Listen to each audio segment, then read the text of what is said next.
on this computer as well, so that no matter what happens, I've got a backup. And we'll get started in a minute.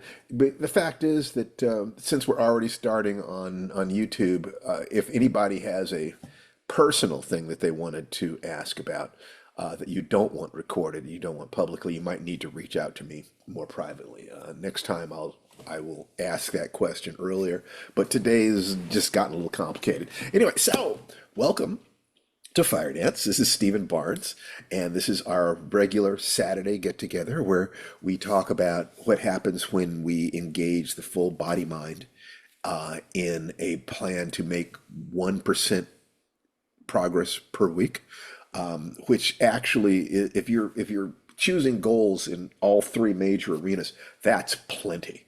That's a lot of change in a relatively short time frame. So don't overestimate. You cannot overestimate the need of the human psyche for consistency.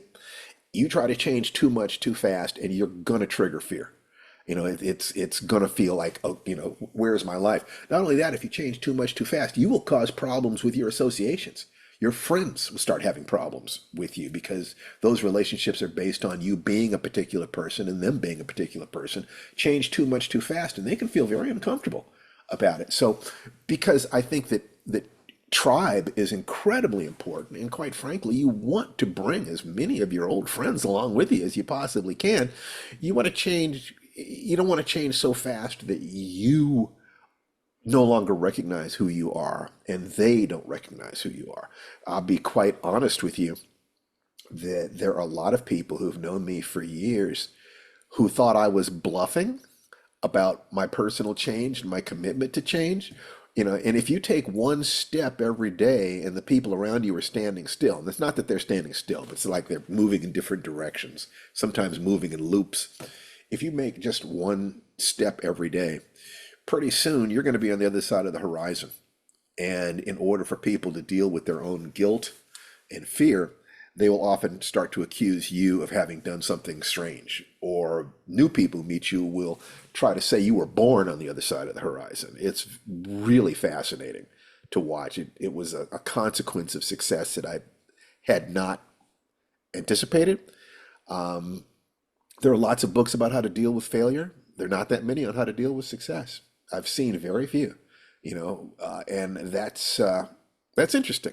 Anyway, so welcome to the show. And before I go any further, I would like to introduce my lady love, my wifey, and my partner in crime, the wonderful Tananarive Dew. If she's ready to come on screen, I'm not sure if whether or not she is, but if she is, she will appear like a genie. Let me rub the lamp 3 times. Are you there, honey? Nope, she's not there yet. Okay, so the first thing that I like to do right now is for everybody to unmute themselves and to just cheer. Let's just say hello and give each other virtual high fives, get our energy Hello, up. Really, everybody. really Hi, critical everybody. to do that. Hello, Hello. so good to see Absolutely you. important. High There five you to go. y'all. Fantastic. There's Oh, everybody. There's everybody. Hello, Love oh, you guys. Tananarive. Yeah, oh. and Tanana Reeve just popped on. So, sweetheart, let me pin you. And Hello. No, how that's you not doing, pinning honey? me. You have to put me on what's it called? Spotlight. But anyway, I'm doing great. Let me co-spotlight us. Let me see Yeah, I spotlight. don't know. I don't understand Spotlight. You can. And add spotlight. And there we are. Here's a story of a okay, playing the wrong one. Yeah. Okay. Hey everybody.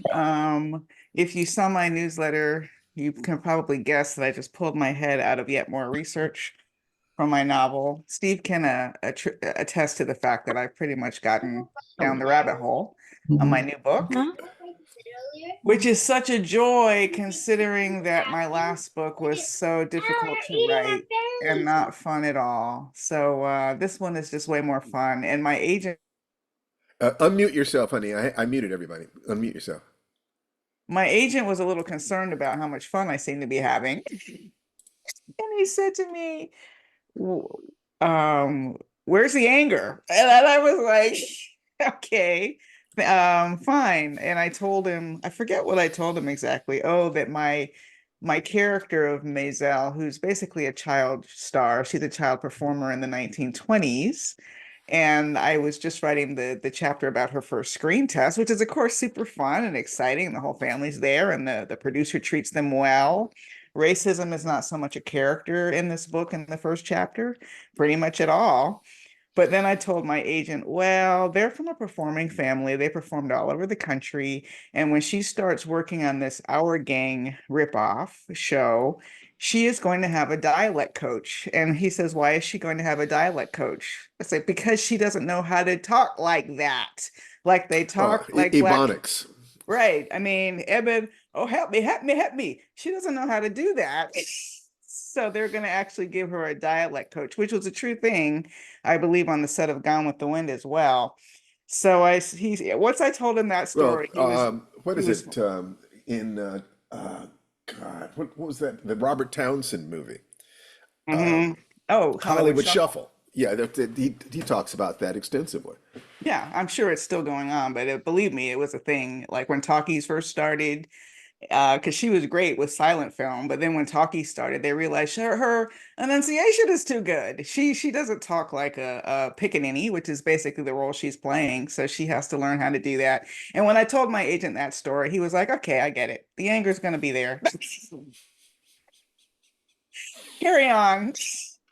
It's okay. It's okay. Thanks, He just wanted to sweet. make sure that there was a core of real rage underpinning this horror story, and yeah, there is, but I can still have a good time. Yeah, just and remember, my point of view would be that all you have to do is find what are you afraid of in this scenario? Because anger is the way we mobilize fear. So in the reformatory, what there was to be afraid of is obvious.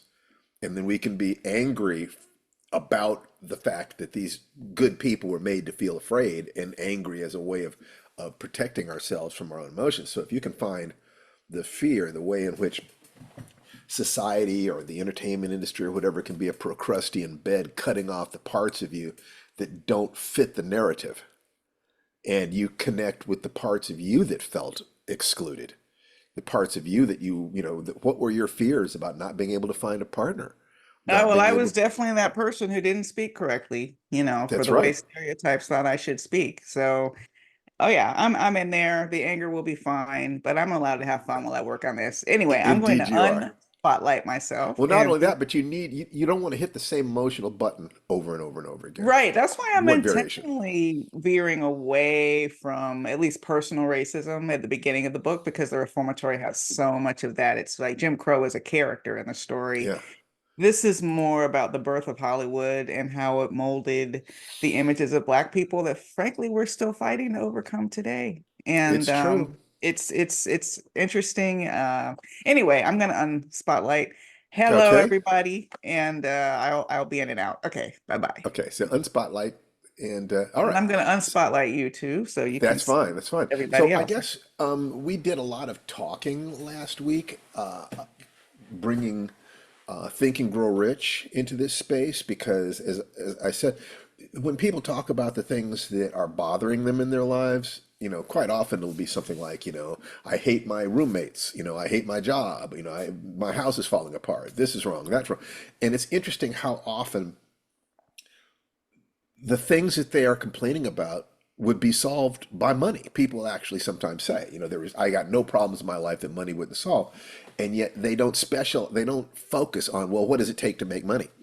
Uh, and I find that to be unfortunate in considering that just 3 weeks ago, made contact with the core lesson that I learned about money, the 40-minute recording of Think and Grow Rich done by Earl Nightingale. Uh, I thought that we'd spend several weeks digging into that. So before I went on with today's talk, I wanted to see who has some experiences in the last week of using some of this technology, the morning ritual, the 5-minute miracle, um, magic formula, or the application of the M in magic formula, map or model, to Think and Grow Rich. So any comments, questions, or requests that you wanted to bring into the space before I go off on one of my endless rants.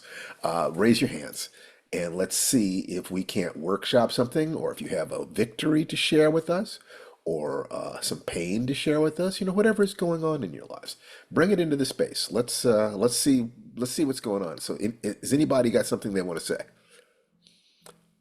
Jaime, Hey, everybody. I missed you last week. I had my first big nursery plant sale of the season, so I was busy putting Think and Grow Rich into practical application. And great. it was very interesting. Um, the event that I was at was a week earlier than usual, and the weather was not kind to us. So it was very cloudy and cold, which meant the customers did not come out. And Mm. yet, my practice of both the Think and Grow Rich principles and the entire Firedance life writing type of ideas meant that out of the 10 people that were there, I had the best sales of anyone, easily 3 times more than anyone else. So So what? that was a Let me huge let me get you success. to focus there for a second. Yeah. Your sales are going to be some combination of providing superior products or services and being able to communicate the value of your products and services to the potential customers, such that they not only feel that it would be nice to have it, but that their money would give them more pleasure in your pocket. So how did you do that? What was it? What combination of those things were you employing there? Um, I think I have begun in all areas of my life leaning on the three gates in terms of being kind, telling the truth, and trying to be helpful and useful. And, I'm selling flowers, I'm selling little plants, and But they give having joy to people. conversations with people and giving them information on how to succeed with these plants and building a friendship with each individual person, I think is the practical application of all that. I would love for you to write a little mini essay that you would share with me that I could take a look at, that has to do with how do you apply the three gates specifically to finance, to Ah, commerce. okay. I would love to see your thoughts about that, because I think that there are a lot of people who are afraid that if that they need to do unethical things Right. in order to make money. I mean, or in order to win elections, in order to, that I see people who feel that way. And so anytime I see someone having a success with that, I would love it if you would dig in and ask yourself serious questions and share what you've learned. Would you do Well, that, Jaime? I would love to do that. That's very interesting. And I think it ties into what Tananarive was saying a minute ago about the research she's doing and having fun with it. Is that I think having fun is a surprising result of using the three gates in finance. It's way more fun, way less stress. Great, fantastic. See, this is what I think. This is what I believe, that what you're looking for is your tribe. There is some way of finding your tribe who needs what you have and communicating to them with joy that will have bring financial success. This is not an arena that I've put a lot of thought into.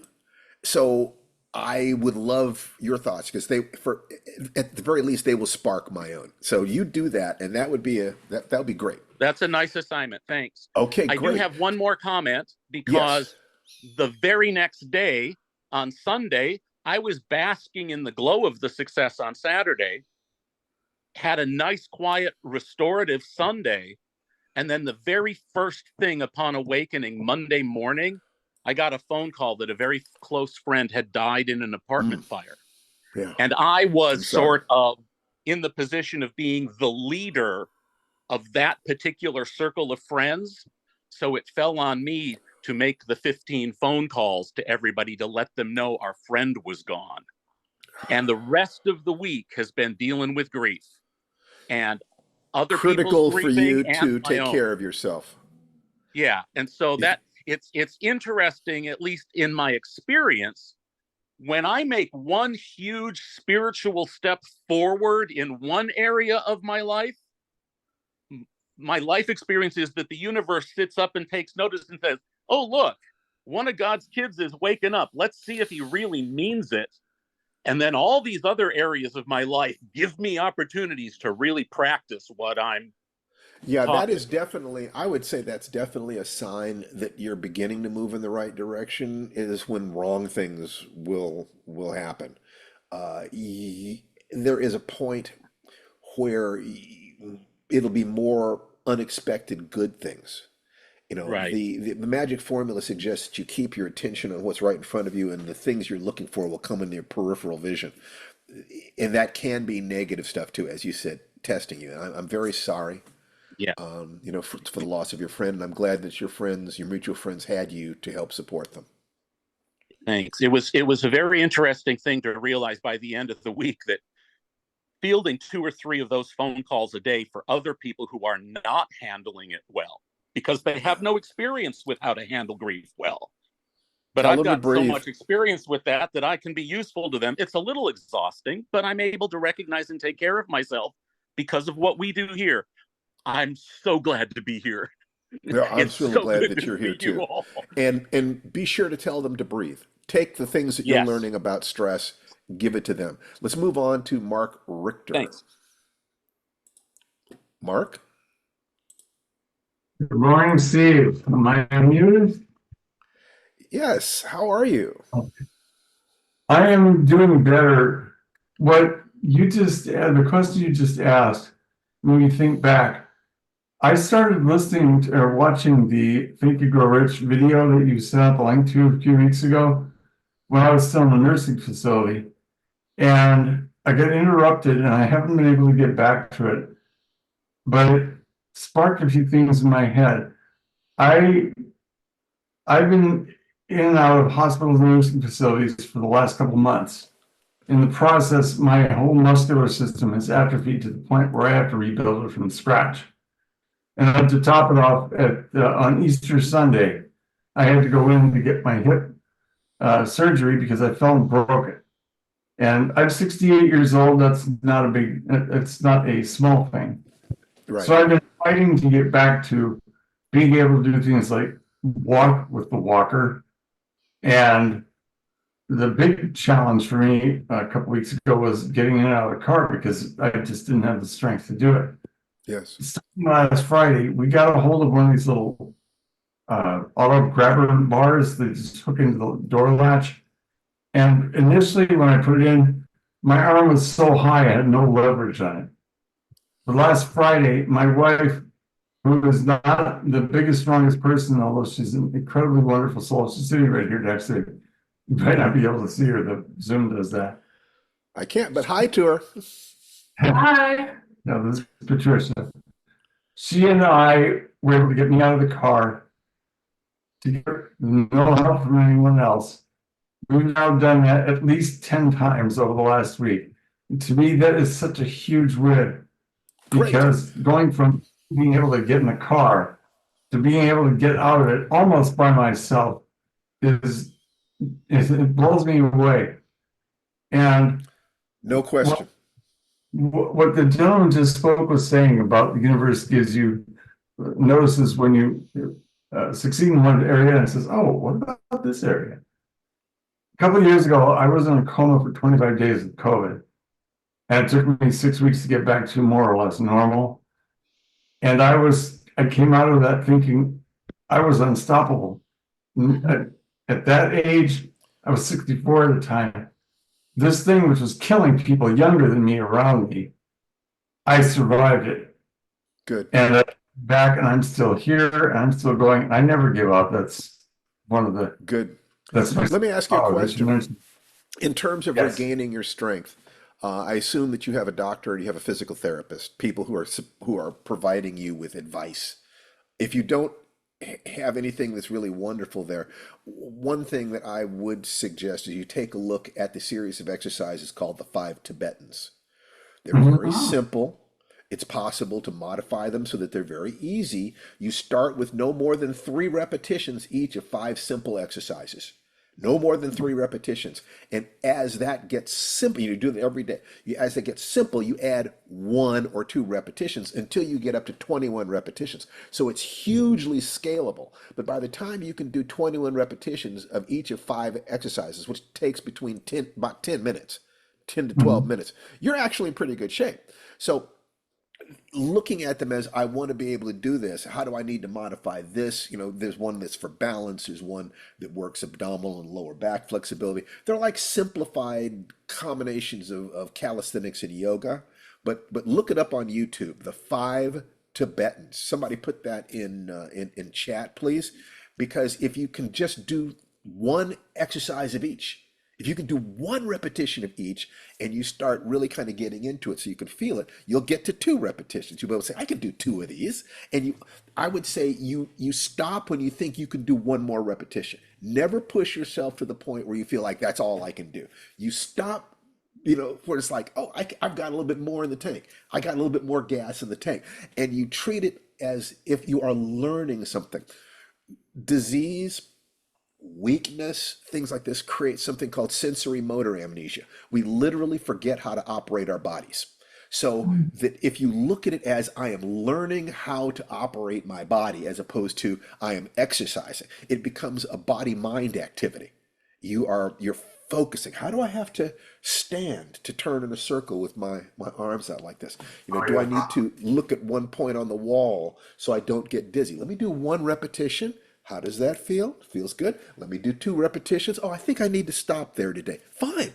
You stop there today. It's the consistency that does it. It's telling your body that you love it and that you would like it to keep moving forward. It's like you've got an old horse, buddy.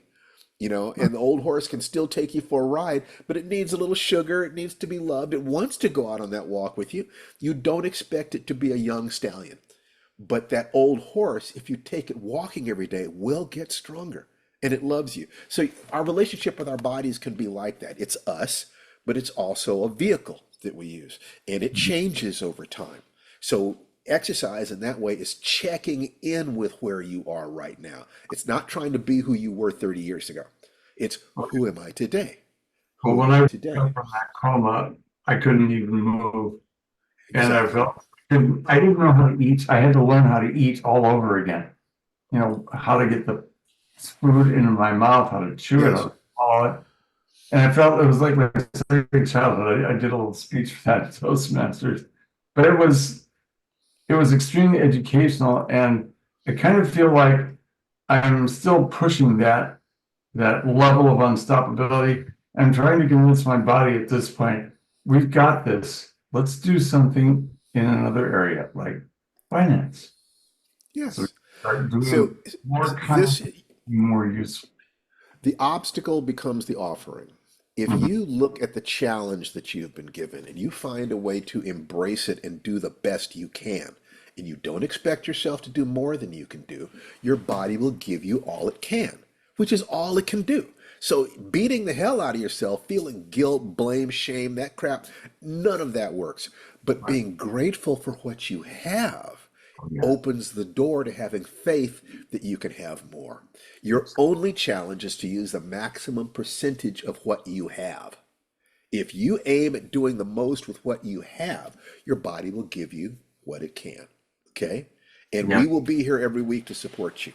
Yes. Thank you, Steve. It's a joy to be back. I've missed these meetings so much. Oh, great, fantastic. This is why we're here. It's the only reason we're here. I there are many things I do in the course of a week, but one of the things that I do and I love deeply because I remember clearly the teachers who helped me. I desperately needed people to teach me how to hold my space, how to take care of my body, how to take my passion and turn it into stories that I could then tell the world and hopefully support my family. This was all because people helped me, Mark.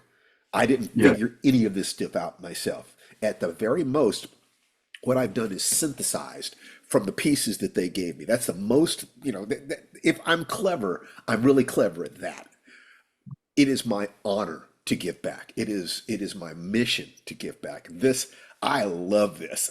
So it's great to have you. Thank you for sharing. And let me move on, okay? Yes. Thank you, Steve. Okay. So let's move on. If other people have questions as we go, I will answer them. But I want to make sure to cover uh, something that I think is important. We kept going over the 13 principles of Think and Grow Rich. I'm going to put them back up on the screen. There we go. Now, what we see is that, and I think that these 13 principles can be looked at as if they're building blocks for one another. I really kind of think that you can look at it that way. The first is desire, and that should be kind of obvious. You have to want something.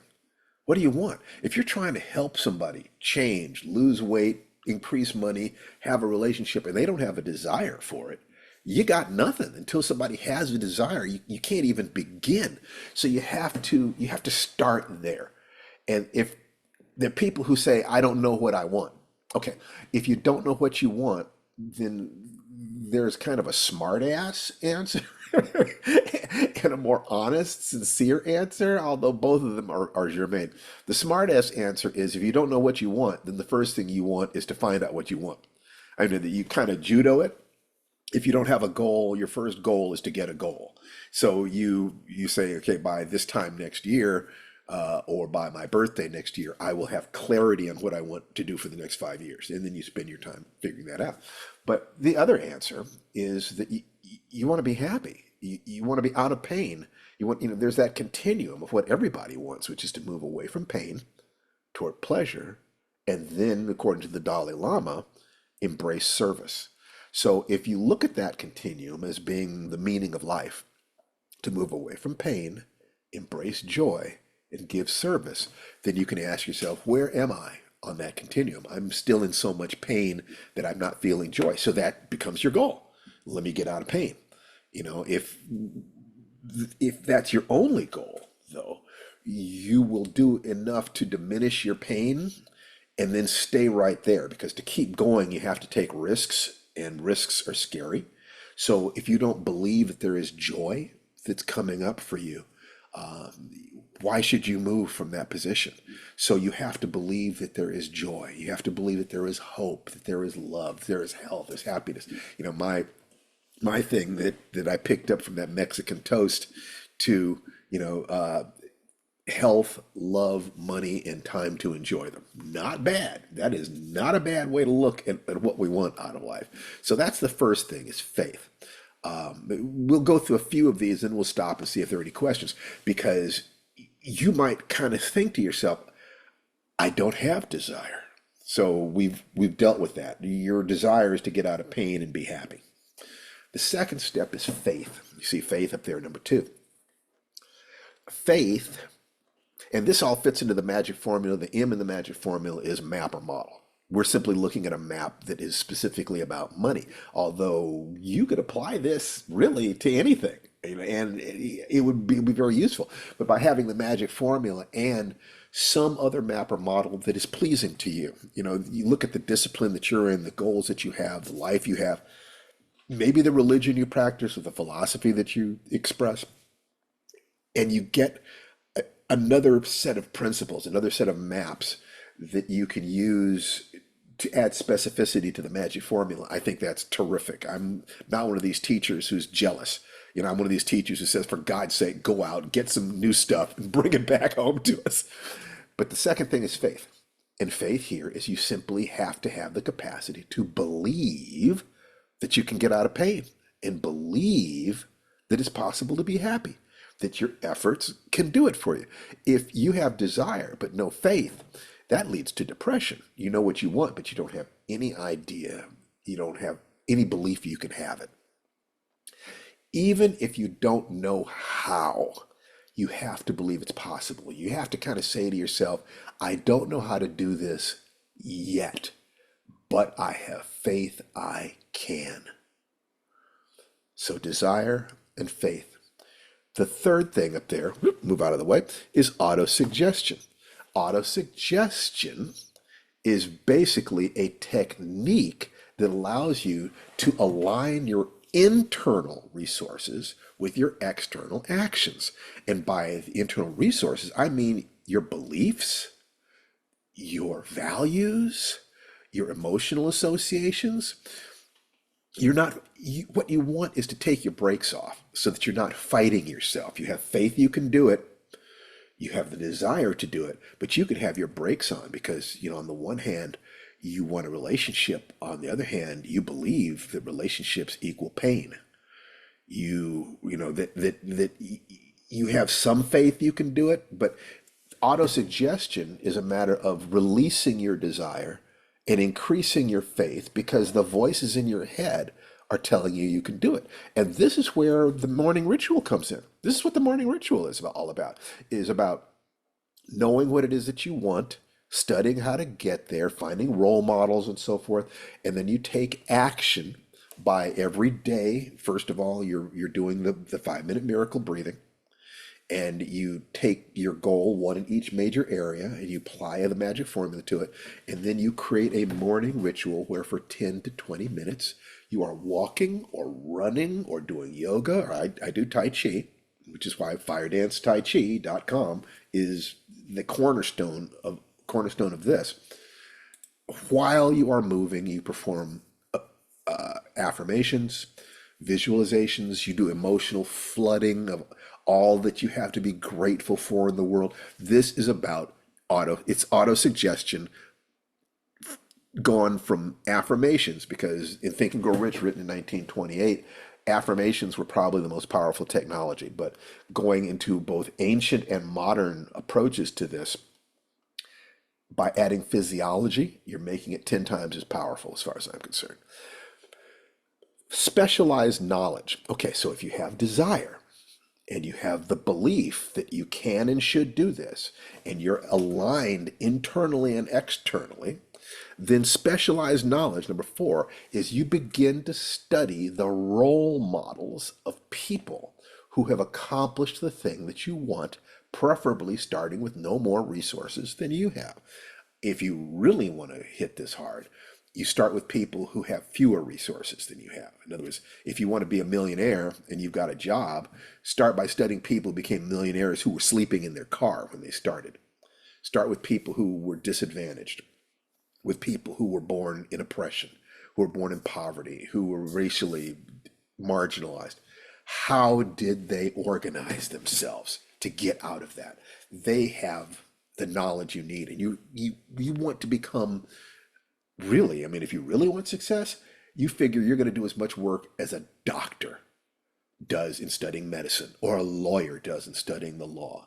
You're going to become a world-class expert at succeeding at the thing you want to succeed at. That means that if you're my kind of person, you're studying that discipline for at least an hour a day. The truth is, if you study it for an hour a week, you're ahead of where most people are. If you study people who have accomplished the things that you want, and you're searching for how they think, how they feel, how they move, what their behaviors are, what are their strategies, what are their emotions, etc., etc., this is how you learn what the thing is. So those first 4 steps are so critical that I want to pause here for a moment and see if anybody has any questions about the first 4, because I don't want to leave anybody behind. I want to make sure that everybody has the resources they need to accomplish what they want. And Alexander Adams got his hand up first. Okay, buddy. Yeah, I was just talking to Sansi here. My biggest problem with trying to use the magic formula, a model, has been really hard for me to find. The entrepreneurial pioneer type, I can do that. I can find those, but not in the entertainment system that I'm in. Then don't. It's not in the system that you're in. You are a musician. There are tons of musicians that are making zillions of dollars.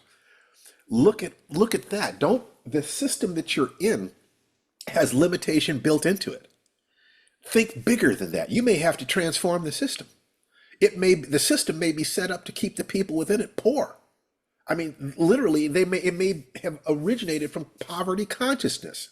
So people who have started as troubadours and become international phenomena, who also sell other products that relate to what it is they're doing and they leverage themselves. Study this stuff. And if you start with desire, you want $1 million net worth. Boom. How long do you figure you can increase where you are by 50% a year? That will tell you, by increasing 1% a week. That will tell you about how long it would take you to get there. I just pulled a number out of the air. Okay. In order to do that, you're going to have to sell products and services. You only have so many hours of your time, so you're going to have to sell things other than your time. You have to get out of selling your time and into selling a service that can make money while you're sleeping. Okay, so by looking at that and studying all the actors, musicians, writers who make money, who transformed the field, who saw new things, somebody who started where you are, got out of there and started making, maybe you're in a tiny little pond and you need to put your toe into a bigger pond where there are bigger fish. So if that's what it is, then that's what you need to study. But the one thing is, looking at the fact that nobody in your social context has ever gotten out of it, that they just, there are people who, make jewelry and sell it at Grateful Dead concerts and follow the great, or Renaissance fairs, and they sleep in their vans, and they travel around the country doing that. That's fine. But if you start noticing people who started there and made it big, what did they do? They did different things. And you're going to have to study that until you are an expert at the patterns of everyone who started where you started and got where you want to go. And you may have to step outside your field. There were no black science fiction writers I could model, but I could model successful writers and I could model successful black people. And all I did was assume that the lessons would overlap. There was not a single role model. I had to make my own way. So in that sense, you're talking to the right guy. Why do you think I'm here? Absolutely, absolutely. So does that help? Yes, it does. Yeah. All right. Okay, great. So let's see if there's anybody else. Is there anybody else who needs to talk, or can we move on to the fifth step? Because I really want to get through this. I just feel like it's so important potentially. All right. So let's move on to the next step then. And I will stop again later. All right. So I'm pinning. And if Tananarive, I don't know the difference between a pin and a spotlight. A spotlight is global and a pin is my individual thing. Is that what it is? Yeah, I used to think that, yeah. So spotlight means everyone is spotlighted. Pin is just for you if you don't want to look at everybody else, which Okay. is never So you. so you can, You want if me I to finish, spotlight you? yeah, spotlight me. That's fine. Okay, So hold that on. people can see what's behind me. I'm leaning one way or the other. So assuming that you have the desire, you have faith, that you have used auto-suggestion, the morning ritual, in order to align your internal and external thing. You know what you want and you know what you need to believe in order to approach it. And you've done the specialized knowledge thing. You've put in 1,000 hours of study, 100 hours of study. Hell, you can get started with 10 hours of study. You really can. Once you have your mind filled with information about how other people did it, and I'm already seeing people who are brainstorming over there in chat. This is fantastic. That's exactly what I want.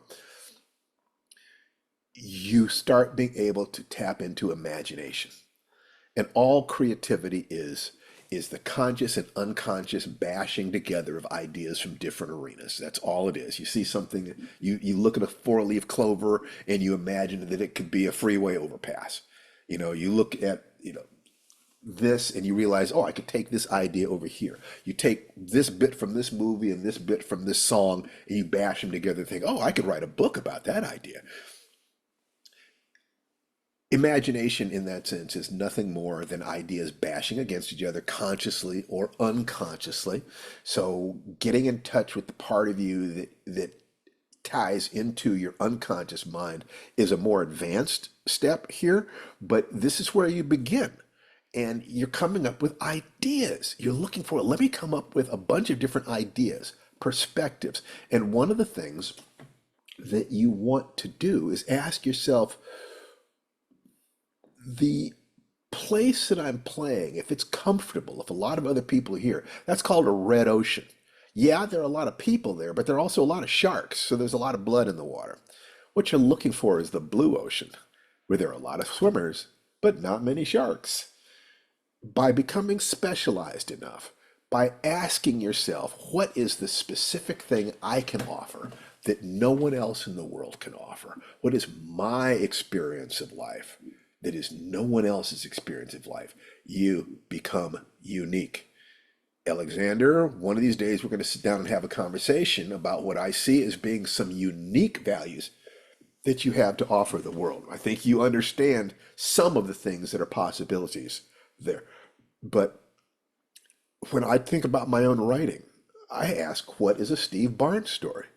I don't try to write other people's stuff. I can't write other people's stuff, but they can't write me. And so if there's an audience that is looking for the values that I bring, and I decline to step into it, what I'm doing is I'm doing second-rate knockoffs of what somebody else is, and I'm not trusting that there is a market for me, that there are other people like me out there. Whereas if I had just had the faith to do what it is that I do, maybe one day I grow up and be Tananarive do. I mean, Tananarive is so deep in her uniqueness. She is her family history. She's doing books about her family history, and that book about her family history, in essence, is the most successful thing that she's ever done. It's already outsold her earliest books.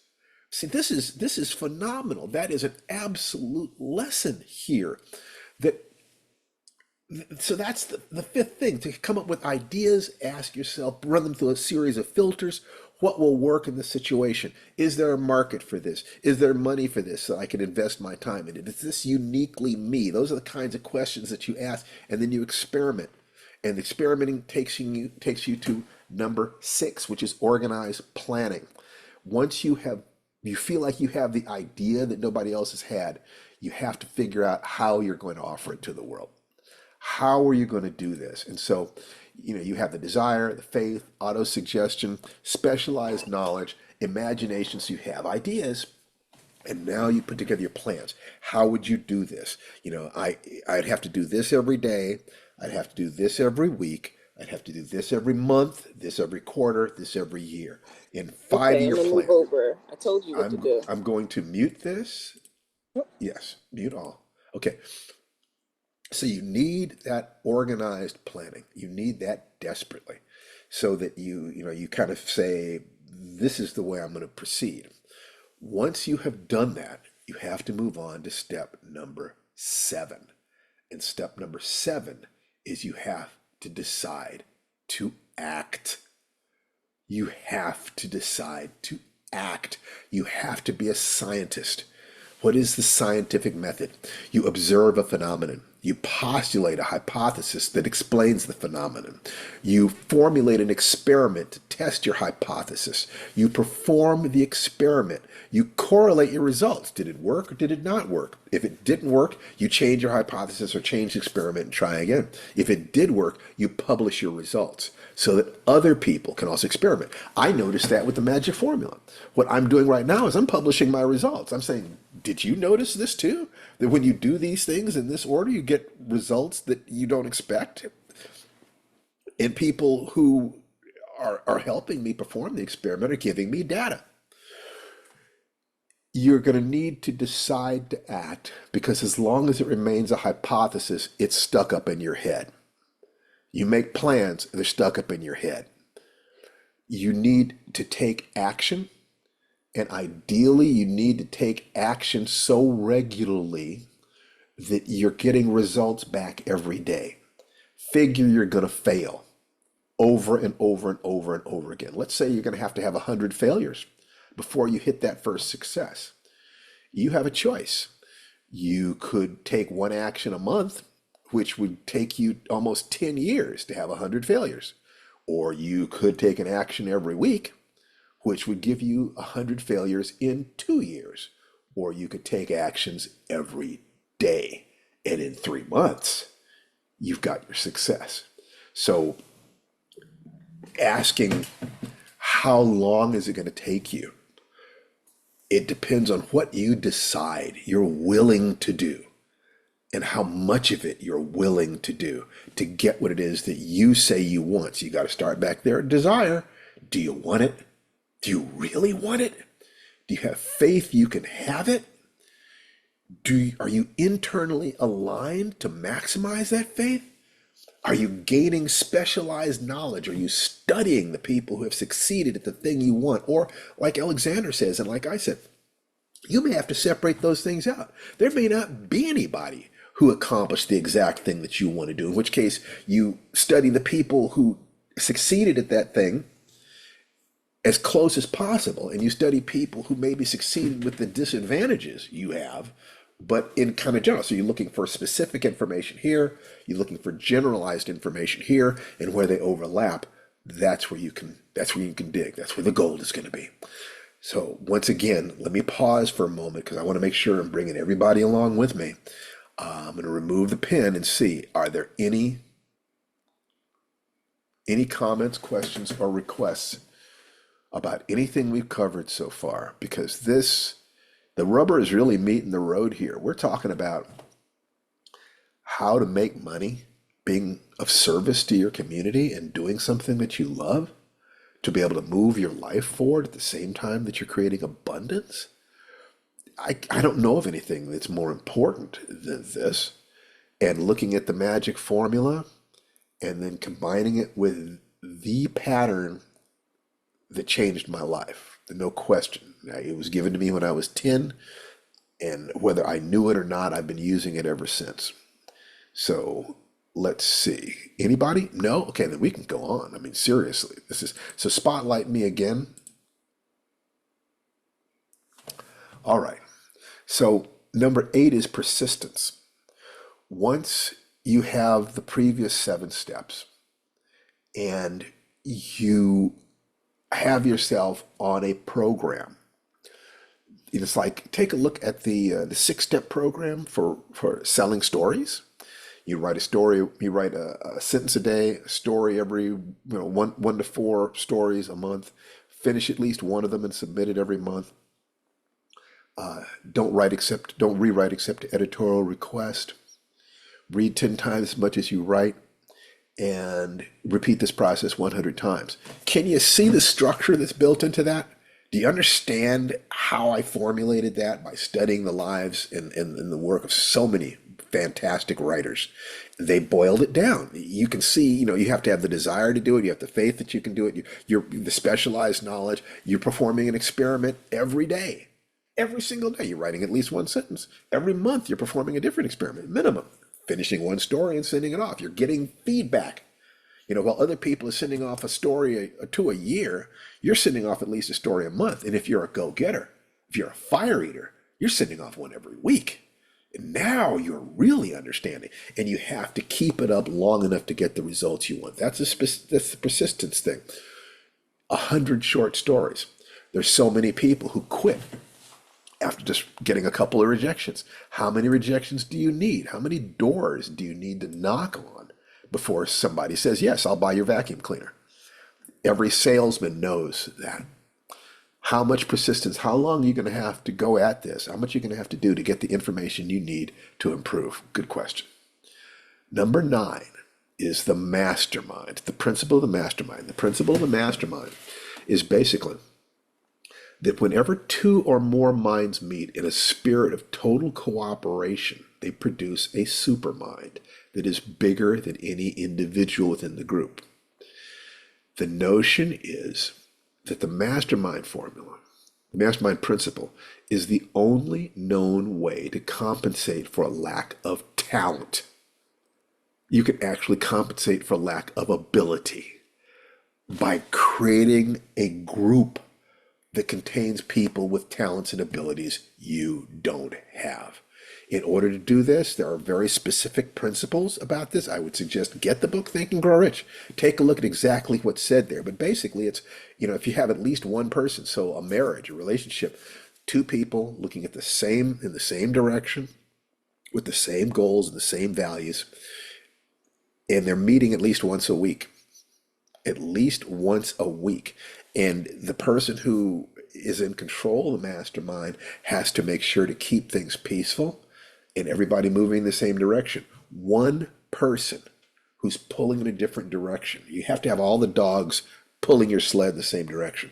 One evil person, one negative person will screw up the entire thing.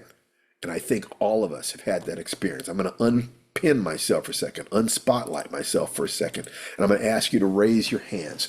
How many times have you had dreams that were poisoned by one wrong person getting in there and putting the brakes on, crapping on your dreams, telling you that you can't do it, can't have it, shouldn't try, aren't enough? How many of us have had that? Now, how many of you are sick of that? Want to be around people who will support them? Don't you understand that that's what I'm doing here in the morning? I want you all to unmute yourselves. And if you want to have a group and you're willing to let us support you and you're willing to support others, can I have an amen on a Saturday morning? Amen. Amen. Absolutely, brothers and sisters. We are talking about taking the dreams that we have and bringing them to the world in a way that removes pain, embraces pleasure, and provides service to the world. That's all I want. That's every bit of this is what I want. And I don't care what religion you are, what spiritual, I don't care if you're an atheist. Some of my best friends and most beloved people and the best people are atheists who simply believe in ethics and humanity. So whatever it is that you are, as long as you are willing to be part of something bigger than yourself and support others, you can create a mastermind. And I'll check in every week, study, Google is your friend. There are thousands of pages out there. How do you create a mastermind group? Tanana Reeve and I are our mastermind. We have meetings every day, every work day. 5 days a week. We do our blessing dance 6 days a week. That blessing dance aligns the two of us. We are on the same page. We're going in the same direction. Sometimes I'm in the lead, sometimes she's in the lead, and sometimes we're side by side. But we're in this together. I remember talking to my karate instructor. Thank God I still have him. And I was having some issues, some ego issues, because I'm married to a queen. There's no question about that. And she was having some sort of a massive success thing, and I was saying, I'm dealing with some emotional stuff here. Hollywood respects and loves her more than it does my work, and I could hear the little kid inside me saying, where's mine? How come people don't love me as much as they love her? And he said to me, how long have you been married? I said, 20 years. He just laughed in my face. He said, there is no you and her. There is us. There is the marriage. Clarity. Absolutely.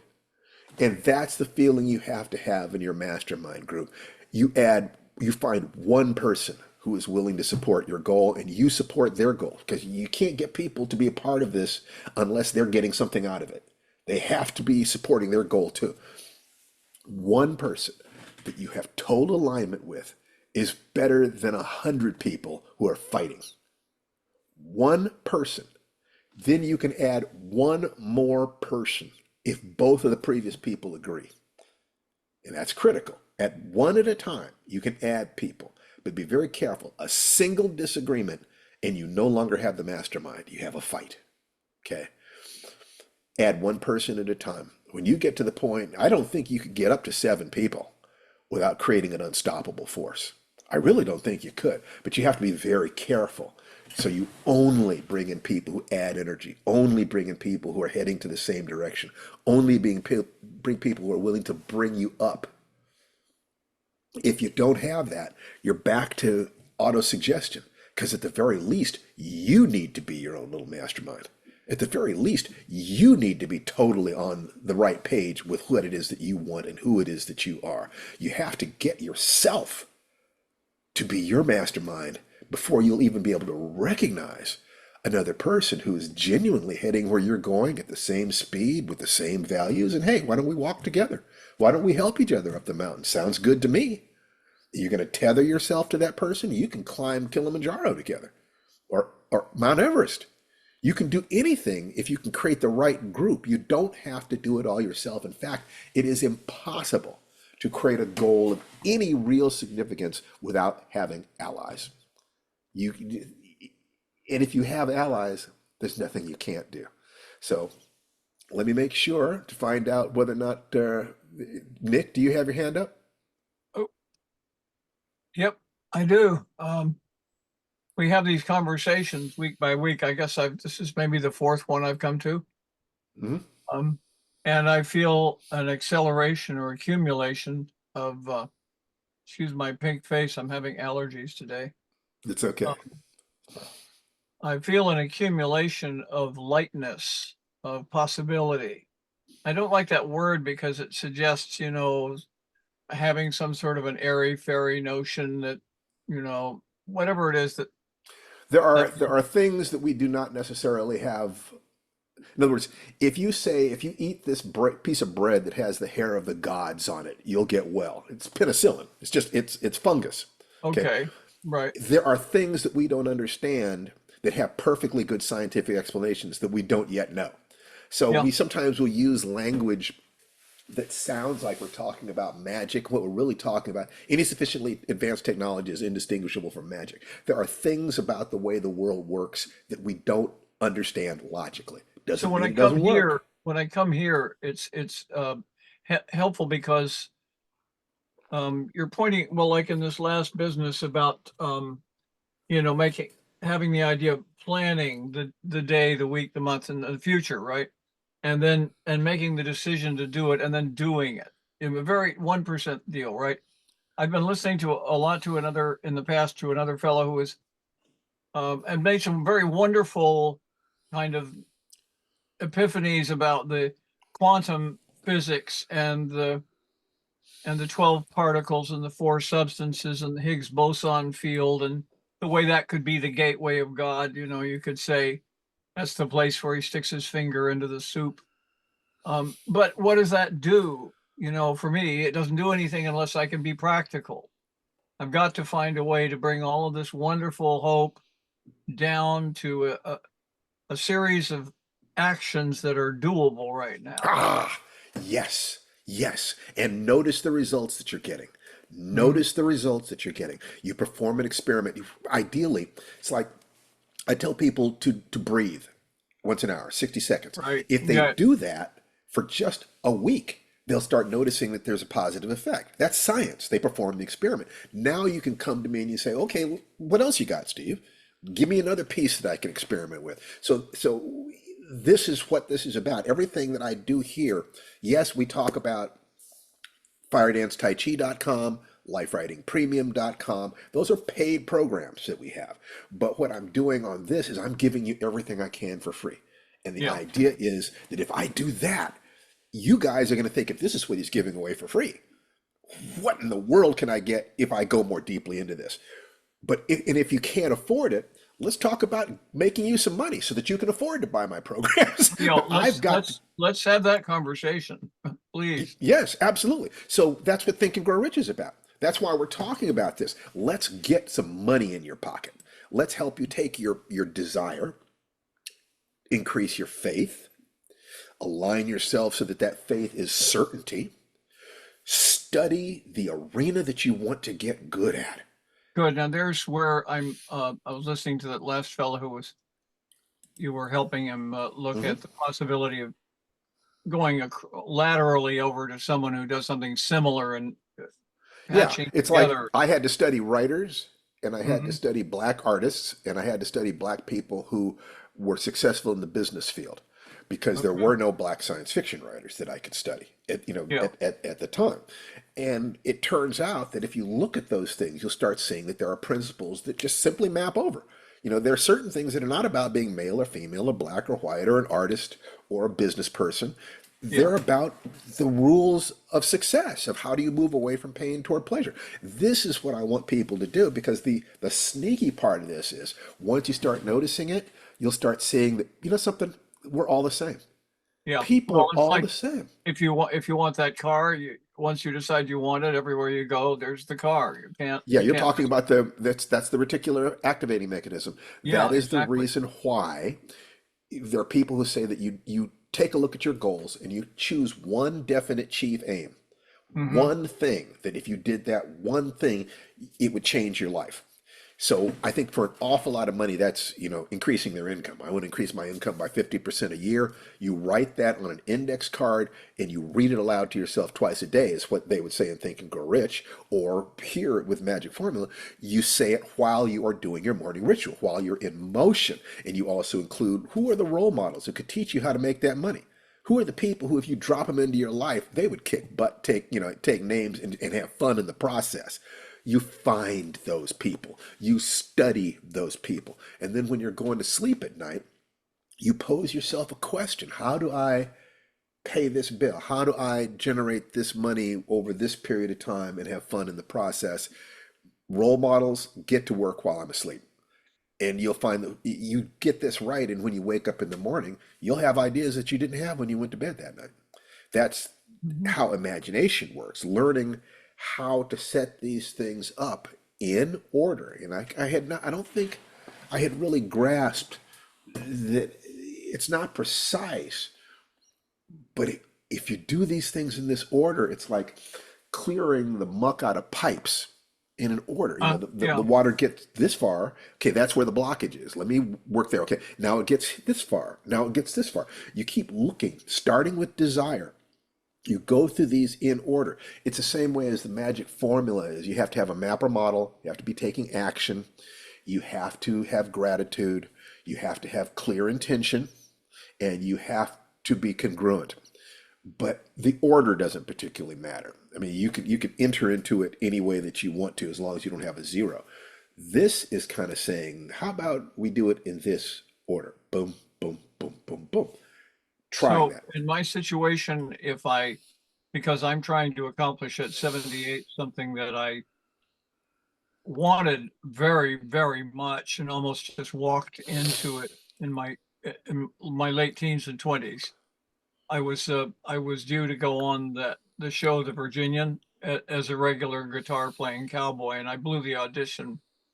Um, I think because I couldn't be comfortable with believing it. It scared me. So here I am at 78. I want to sell some screenplays. Yes, I want the money that comes with selling screenplays too. I want the income. And most of all, at the core of it, I want that wonderful sense of creative, that working in Hephaestus forge, making substantive works that will inspire and inspire and inform the audiences about the possibilities in their lives and some of the angels and devils that stride across our So your society. first step then would be to create a map of how do people in general sell screenplays. And that means talking to a bunch of different people who've done it, and you'll start noticing that there are similarities and differences. Then it would be a good idea to look at people who are just getting into the arts at your age and Okay. succeeded. And it's well, what did they do? Is there any difference between what they did and what people did if they started in their 20s? And you'll Yeah. probably find that there are differences. So you will then be able to create, that's your specialized knowledge, Okay. and creating a strategy. You create your plan so that the work is pleasing to you in and of itself. It's not just about Yeah. selling it. You're having fun along the way. Yeah. And just as a general thing, most of the screenwriters that I know who've been successful will say that they wrote 2 feet of scripts. They wrote a lot of scripts. You mean 2 feet thick? Yeah. That's right. That's right. And if you join the Life Writing Premium program, I'll tell you that one of the secrets to the Life Writing Premium program that goes beyond the things that we've already said is that every Saturday night, watch a movie and read the script. Every Saturday night, you watch a movie and you read the script while you're watching the movie. Do that, and in a year, you will know more about entering into the world of a screenplay than somebody with an MFA. Well, that's a brilliant idea. I've been watching Phil, I I forget studied who that. I forget who taught me that, but it was great. Oh, it's a brilliant Might have been idea. Robert McKee.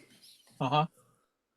Yeah, I've been studying the last 3 years or so. I've been studying a lot of material from various people. Good. McKee included, the book. He's good. He's better than good. So this is what I say. So you come with us. Remember, you're working backwards from a goal of being joyful. So that's the most important thing: is to be happy, is to be joyful. Because Having if you're fun. joyful, Having, yeah, then money adds to that. But if you're unhappy, money doesn't help. You know, yeah, no, I just piss it away. that's right. So keep coming here, and I've got to move on to somebody else. But I Of hope that course that's you do. giving you some ideas you can use.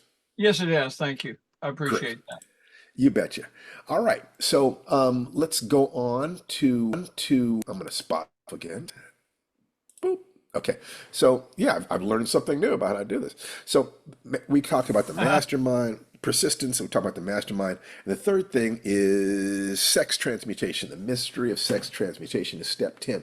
Now, the number 9 is the last step on the directly logical path that makes total sense. But if you have gone that far, then I can interpret sexual transmutation in a way that makes sense. And that is that you take the passion that you would feel for seduction or sex or that creative union, and when you want something as badly as you wanted that, now you have the level of desire and monomaniacal focus that you need to get the best out of yourself. It goes beyond that, but we could do a whole show about sexual magic and how that impacts and what I've learned about that. But that's the simple way to look at it. Now, like I said, that's the end of the logical stuff. So let's talk about something that isn't quite so logical. Number 11 is the subconscious mind. This basically means a refinement and expansion of what we talked about in step 3, autosuggestion, and step 5, imagination. As you refine this, you will have access to deeper resources within your own mind. You are smarter and better than you think you are. So that's what this is. If you take the previous steps, you will find that you are coming up with better and better ideas, more courage, more clarity. That's all that step 11 is saying, really. And step 11 leads directly to step 12, the brain. Now, if you look at this and think, Rich, he's talking about the brain as a sending and receiving station. He is saying, and this is where it gets really woo-woo, that when your energy is at a high enough level and refined sufficiently, you will begin to pick up ideas from people around you. If you create a mastermind group, and you notice this in a marriage, a relationship, a friendship, you can get entrained to that person like two tuning forks, and you start picking up the things that they're thinking, things that they're saying. You'll say something just before they say it.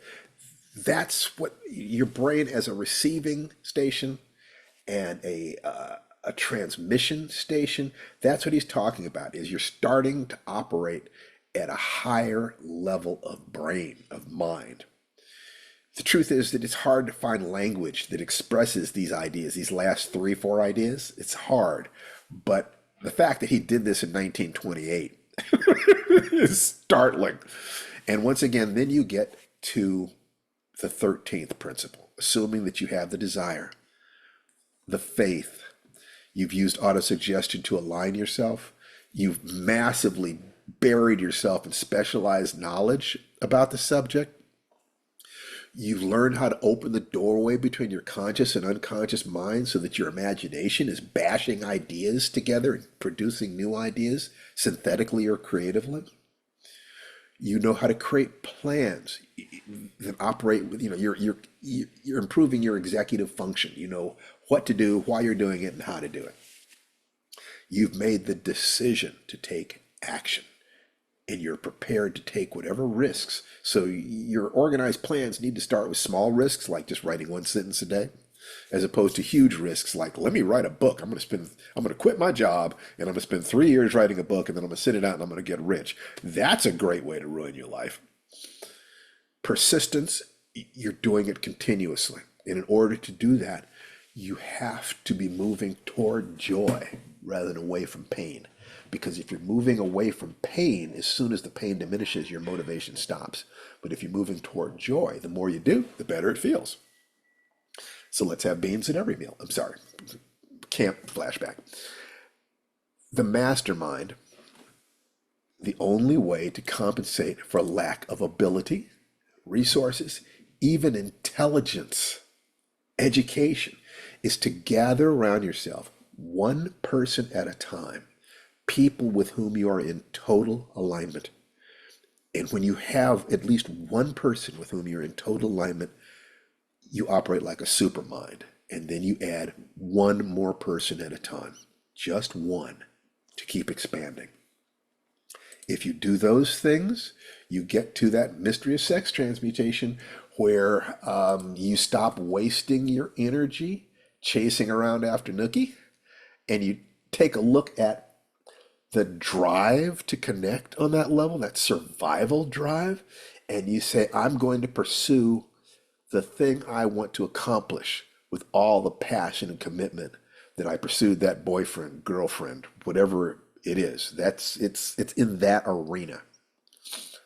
If you take those 10 steps, then the next 3 start opening themselves up. They won't even make sense to a lot of people unless they've gone through those earlier steps.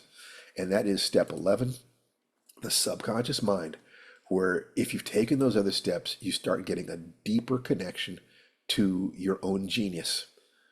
Step 12, the brain, where you are becoming a receiving and sending station so that you and one other person are vibing at a higher level. And when you're in public, what he is saying, and I suggest to you that he says that unless you've gone through the previous 10 steps, you're not in a position to be able to judge whether this is true or not. You will pick up things from other people, even if they don't say it aloud. And step 12 or 13, the sixth sense. The sixth sense is your connection to infinite intelligence, the Akashic field, that however you want to put it, that there is the universe, and that if your mind is operating at a clear and high enough level, you will get messages from it. If this is what the shamans are talking about in being in alignment with nature, perhaps so. But the truth is, we don't really have good language for this. So let's not worry about that, except for people who are willing to trust that. Unfortunately, a lot of the people who are willing to believe in high level spiritual things don't ground themselves in the spirit, in the physical, practical things. So we want to be grounded in the belly brain. Then we can open our hearts, and then we can be of service or connect to the larger universal social or energetic fields. This is difficult because I can talk about this stuff strictly practical, and I can talk about it purely emotionally, and I can talk about it intellectually, or we can talk about it spiritually. I can talk about these things on any level, and it is that clarity, that commitment to my own survival, as well as my love for myself and my love for my family, and my urge to contribute to the world, to you, to your families, to our nation, to our planet. To the degree that I have all of those things lined up, I am working at the highest level I am capable of working at. And there are definitely times where I'm feeling like I am working over my own head here. I mean, I don't understand some of the results I get. And a big chunk of that is because I'm married to a magnificent woman who is really well integrated on those basic levels. Her mom really prepared her for her life. And so she does automatically things that I have to think about, things that I had to put together myself. And there are ways in which I'm a Frankenstein patchwork of different philosophies and pieces. I really am.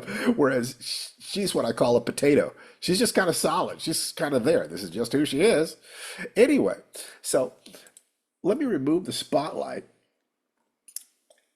and open the floor. We have 20 minutes in which we can talk about any of your concerns, whether it addresses what we've been talking about here or what's going on in your life, things that are going well for you, things that aren't going well, any problems, any comments, questions, or requests that you have, I would love if you would bring it in here. And if you will do that, then I don't have to go and find you.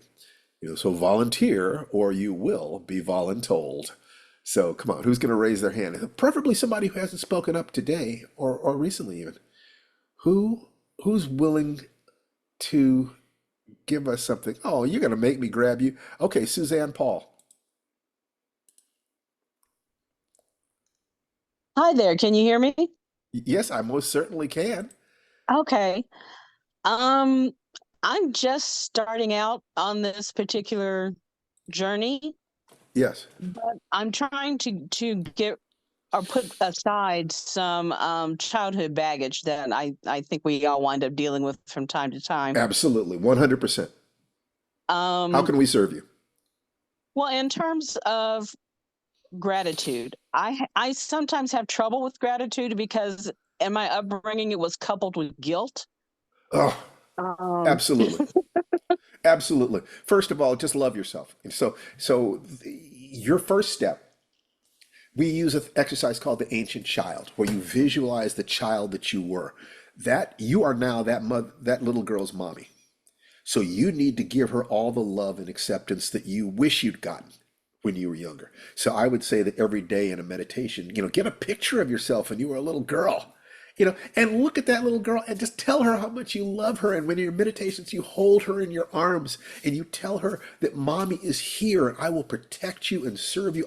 You will never be alone again. And if you give her all of that love, then you can start asking, what did I have to be grateful for? I'm grateful for the connection I have with my heart. And that gratitude is an antidote for fear. Gratitude opens the door to faith because if you can be grateful about what you've already got, it's easier to believe that good things can happen in the future. So start with loving yourself. And if you do that right, we have wired into us physiologically the urge to protect the younger generation. So once you see that little girl and see how precious and vulnerable she is, let that mommy tiger out. The part of you that would stand at the gate of your heart and let no one come in who would harm that little girl.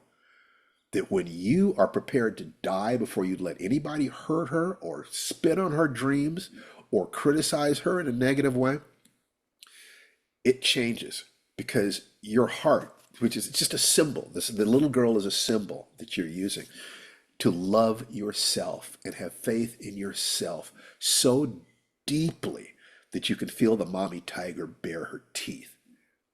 When you hold a newborn baby in your arms, you know you would do anything to protect that child. We are programmed with that. We can't get away. And once upon a time, someone loved you that much. Children, babies who are not loved die. It's called failure to thrive. So even if you can't remember it, even if you were abused, there was a time when your mom or dad, your mom had that oxytocin in her system and she loved you.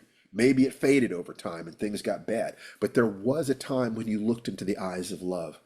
And now what you need to do is do that for yourself. If you can tap into those circuits, you can begin your healing journey.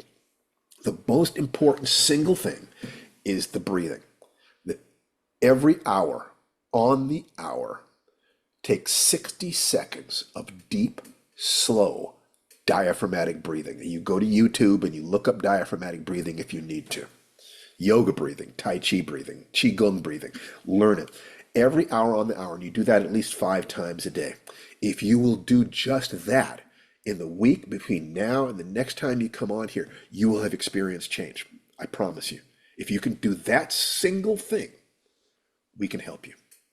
So will you, even if you don't manage to do it, are you willing to promise yourself that you're going to do that? Just breathe. It takes 5 minutes a day. If you will do that, we can help you. Will you do that for me? I can do that. Fantastic. You do that. You show up here. We will support you. This Wonderful. is, Thank you so much. oh God, we love this. We love doing this. We love sharing. And all you have to do is in the chat, Talk to people, support them, give them positive energy. Every single person here has people trying to crap on their dreams outside. That means that we can kind of be a loose knit mastermind for each other. We can be enough of a family, enough of a tribe that you know that once a week you have some place you can go where people, yeah, I talk honestly and openly about the fact we sell products. We love selling products. But this meeting, my wife and I and the people come here will give you everything we can just for love. That's it. And all we want is for you to be happy. And start with making that little girl inside you feel happy and safe. Can you do that? I will. Thank you so much. You are 100% welcome. And let's see if there's anybody else. And there's Phyllis Bowden. Hello, Phyllis. Hello, Steve. Where do I begin? Looking good today, honey. Thank you. I have been writing for a number of years. I have a couple of short stories published. And I told a story for The Moth ages ago, but I have no formal training. I have maybe about 25 or 30 stories, short stories, and created nonfiction under my belt. But I somehow feel, because I have no formal training, that I would like to take a class somewhere where I could work with a teacher on a regular, continuous basis so that I can get that foundation. Look, your Then local work- community college will have such, your local community college will have writing courses. I would suggest that you take our course, Life Writing Premium, because But you don't get feedback. no, we looked at don't. it. No, we don't. So you would Feedback. then, well, Feedback. no. Okay, look, you don't need feedback. You want feedback, and you have every reason. So I would suggest that you do that and you take a local community college class. That way you've got the people for feedback, but what you're getting is structure from people who are, quite frankly, above the level of teaching at a community college. The people there they're good and they're smart, but in most of them, if they actually had writing careers, they would not be teaching at a community college. Duh. That's usually the case. You're going to get people who know more than you do, but then what we can offer you is as a higher level view. On the other hand, if you had to make a choice between those two, take the community college class. Take the community college class, because part of what you want is that sense of community, of people, enjoying your work. Now, I would say that what you really want is to get published. Yes. And so therefore, writing your stories, so you've said you've written 25 stories. Where are you submitting them? I really haven't been submitting them. I've See. gotten published through my union, the UFT, Reflections Magazine. They published about them. Okay, that's good. That's good. So you have published stories. Yes, the Good. Bronx County Arts. They have an anthology. I've taken some writing workshops there, and they have published Good. a few stories. So I'm not published at all. And I have enough material. Someone said, because most of it is nonfiction, someone said, you should write an anthology called The Bronx Gothic, because my stories are kind of scary. Well, look, you could, but if they're suggesting that you self-publish, you need to speak to other people. That is not our specialty. Our specialty is you write, you read, you send your stories to the places that you read your stories. And what you want is a professional editor to send you a check. You want a professional editor who does not know you to send you money. That is the best. I'm telling you, there is no applause, there's no smile, there's no people in the class saying, "Oh, that's so pretty," that matches cashing a check. Getting a check from a stranger, that is the actual thing of a professional editor looks at your work and says, our readers would pay money to see this, and I'm willing to bet my reputation and my rent or my mortgage or my children's education on you. That's the praise that you're really looking for. So, Everything else is then a means to that end. Let's be real about it. So I would Okay. strongly suggest take a class at a community college, go to lifewritingpremium.com and sign up today. And then if you don't Oh, like it, you quit. You drop it after a single month. But yeah. let us support you. I did. I went, I took a peek. And then when you said, we do not give feedback, I said, oh, this Yeah, is, community college. Now we do sometimes, depending on how busy we are, read stories and talk about them here, but we can't promise to do that because we are getting so busy in terms of Hollywood and publishing and everything. So hallelujah. we're giving as much as we can, but there are Yeah. levels that we cannot. When people have Hmm. time to read your story, either they just got a lot of time on their hands or they're in the business of reading your stories. Okay. Yes. So unfortunately, Tanan or even I just don't have that time, but we And do that's, have the knowledge. I'm happy that you don't have the time because it Yeah, so means am I. But you're on. by the way, and I will say this right now that if you want to ask questions about writing, go Mhm. to talksteve.com. I have an AI that I've been programming with almost 2 million words of my teaching. And if you go to Talk, Steve, STEVE.com, for a limited time, you can ask it any question you want and give me some feedback. What do you think about it? It's kind of interesting. So you ask it questions about writing. It's right there. Okay. Okay? Okay. All right. You Yes. take care. Thank you so much. You bet. Absolutely. Who else? Is there anybody else who's got questions for us? We've got 5 more minutes. I can recap anything. Nikki. Okay, Nikki's sitting over there with her hands in front of her face, and she is smiling. So, hello, Nikki. Hi. Hi there. What you got for us today? Oh, I I'm swimming in a lot of new currents that had not been open to me even as recently as last week when we were Hmm. on the call. Um, so I think much like I think someone was talking about Hephaestus's forge, maybe just the vibrational energy of a bunch of different things finally reached the right temperature for stuff to begin like To percolate. unlocking. Yeah, there is a point where you're putting energy in and nothing is happening. And there's another point where it starts Right. bubbling. Yeah.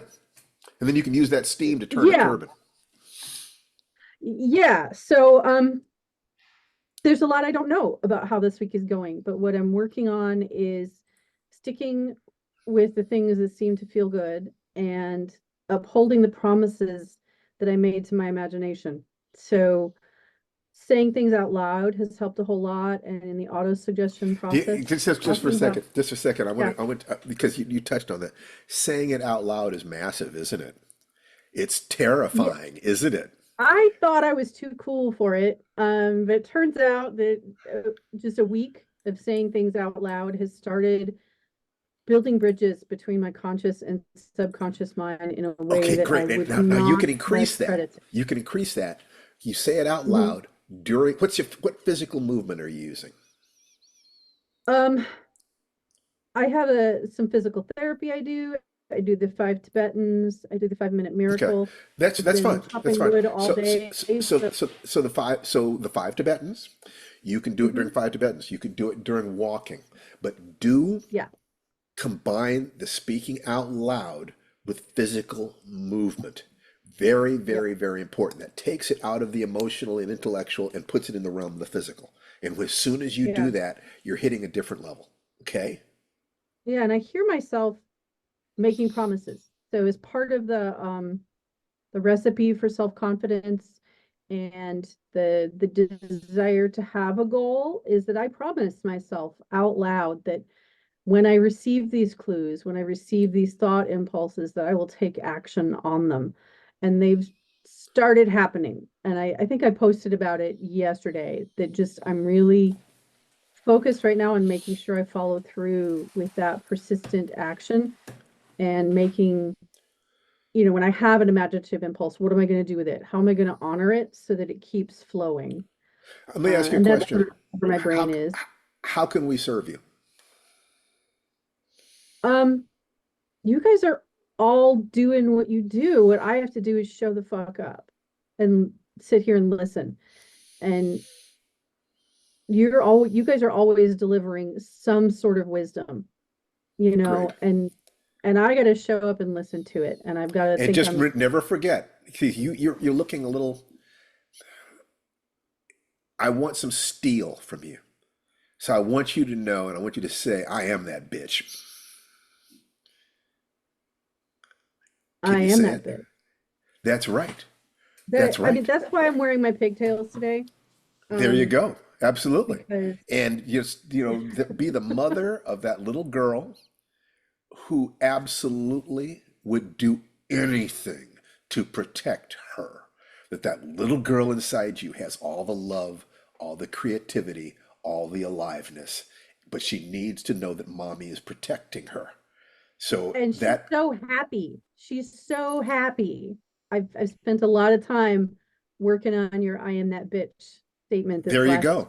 week A, or a, so, a, and a, that's a a little girl whose mother is a total bitch toward anybody who try to hurt her is a safe child. yeah, and And a safe child is a happy child. she's so happy. I've been playing outside in the dirt all day, and so I'm having a great day, and it's because I just finally Fantastic. decided we're Can't gonna ask for teach more people than to that. listen. We will continue to be here for you, darling. And I love that smile. Thank you for Thank giving you. us your energy. We're out of time today. And like I said, next week I'll be out at LAX at a technology convention. So I'll be broadcasting live from there. And my dear, dear friend and surrogate father figure, Larry Niven, will be with me. And we will find a way to bring these subjects, into my relationship with him and his relationship with his career. How did he use these principles to build one of the best careers of the 20th century? Unmute yourselves and say goodbye. Just hug each other, love each other. I love Bye, this community. I everybody. love this family. Hey, all you beautiful Bye, people. everyone. Bye, Absolutely. bye. And just let me Thank you. close up, with the Sanskrit expression. It says that the divinity within me salutes and acknowledges the divinity within each and every one of you. Namaste. Have a wonderful week. Namaste. I love you guys. I love you so much. Thank you for being here. Thank you. Take care. Okay. Bye. Bye bye. Bye bye. Bye.